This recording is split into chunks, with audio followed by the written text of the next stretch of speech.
नमस्कार, मैं रीचा आज आपको कक्षा 8 की गुलमोहर हिंदी पाठ्यपुस्तक की एक कविता की व्याख्या करवा रही हूँ। कविता का नाम है पहरुए सावधान रहना, जिसके कवि हैं गिरिजा कुमार माथुर। इसमें कवि गिरिजा कुमार माथुर ने स्वतंत्रता प्राप्ति के बाद भी नागरिकों से सजग और जागरूक रहने के लिए कहा है। कवि देश की स्वतंत्रता को अक्षुण्ण बनाए रखने और देश की रक्षा के लिए देशवासियों से सावधान रहने के लिए कहते हैं। कवि के अनुसार स्वतंत्रता मिलने से ही हमारी जिम्मेदारी समाप्त नहीं होती बल्कि और बढ़ जाती है। अतः देश के रक्षकों को इसके नवनिर्माण तथा सुरक्षा के प्रति सजग रहना चाहिए। तो कविता की व्याख्या करते हैं। आज जीत की रात पहरुए सावधान रहना, खुले देश के द्वार अचल दीपक समान रहना। पहरुए मतलब पहरेदार। आज जीत की रात पहरुए सावधान रहना। इसमें कवि कहते हैं, देश के रक्षक पहरेदारों, आज विजय की रात है। देश की सुरक्षा के लिए सतर्क रहो। स्वतंत्रता प्राप्ति के कारण देश के बंद दरवाजे खुल चुके हैं। उसमें तुम अचल दीपक समान रहना। उसमें तुम अचल दीपक बनकर प्रकाश करो। यह स्वतंत्रता जो है हमें मिली है, इसे हमें बरकरार रखने के लिए इसे स्वतंत्रता को बनाए रखने के लिए हमें हमेशा सावधान रहना है। प्रथम चरण है नए स्वर्ग का, है मंजिल का छोर। इस जनमंथन से उठ आई पहली रत्न हिलोर। हिलोर मतलब जल तरंग। प्रथम चरण है नए स्वर्ग का, है मंजिल का छोर।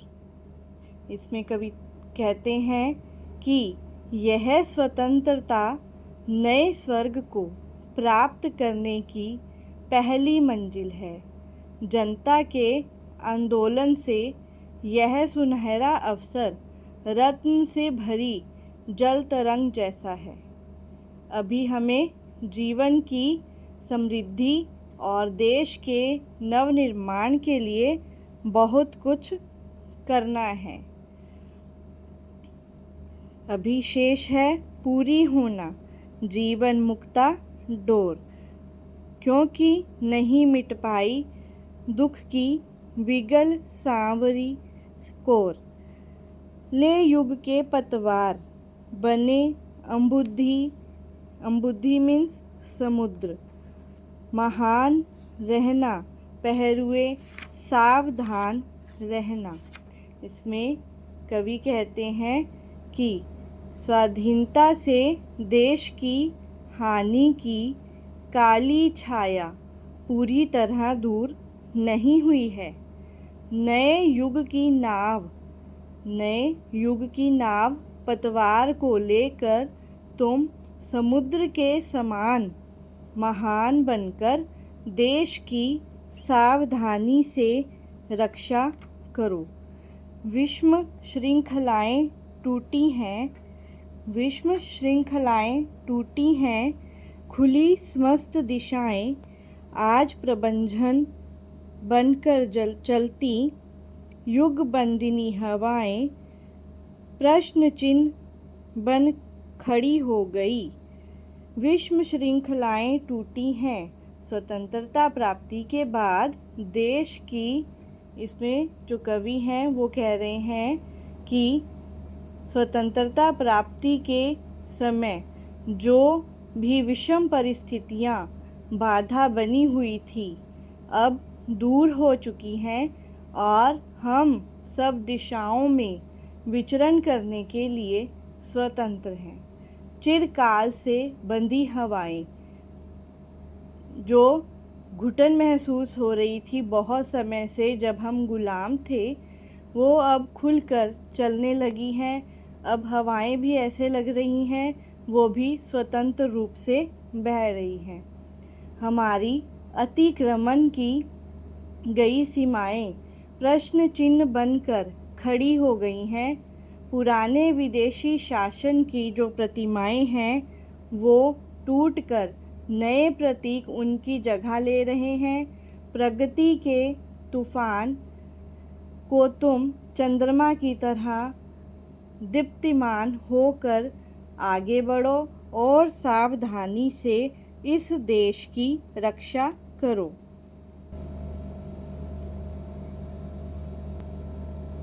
यह सिमटी सीमाएं आज पुराने सिंहासन की, यह सिमटी सीमाएं आज पुराने सिंहासन की, टूट रही प्रतिमाएं।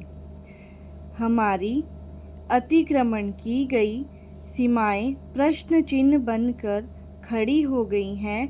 पुराने विदेशी शासन की जो प्रतिमाएं हैं टूटकर नए प्रतीक उनकी जगह ले रहे हैं। उठता है तूफान, इंदु तुम दीप्तिमान रहना। इंदु मतलब चंद्रमा, दीप्तिमान मतलब प्रकाशमान।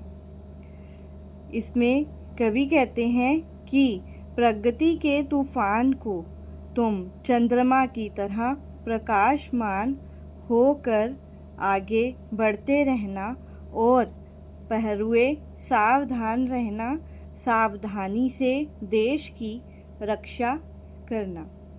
अगली पंक्तियां हैं। ऊंची हुई मशाल हमारी, आगे कठिन डगर है।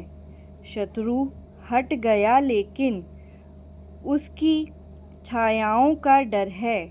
शोषण से मृत है समाज, कमज़ोर हमारा घर है। किंतु आ रही नई जिंदगी, यह विश्वास अमर है। जनगंगा में ज्वार, लहर तुम प्रवहमान रहना।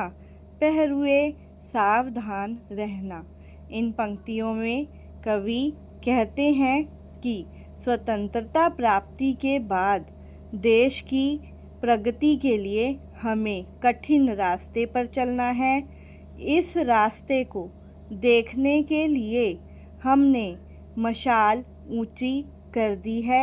शत्रु चला गया है परंतु फिर भी हमें उसकी छाया से सावधान रहना है।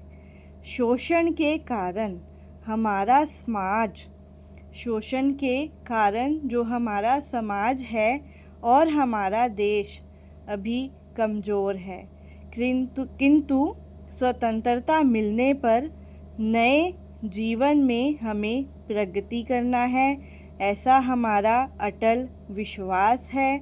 जनता रूपी गंगा में ज्वार आया है, अर्थात लोगों के अंदर एक नया उत्साह है। तुम लहर बनकर इसी तरह प्रवाह होने दो। हे देश के रक्षकों, सावधानी से देश की सुरक्षा करो। इसी के साथ ही मैं विराम लेना चाहूँगी। आपको इस कविता की व्याख्या कैसी लगी ज़रूर बताइए। धन्यवाद।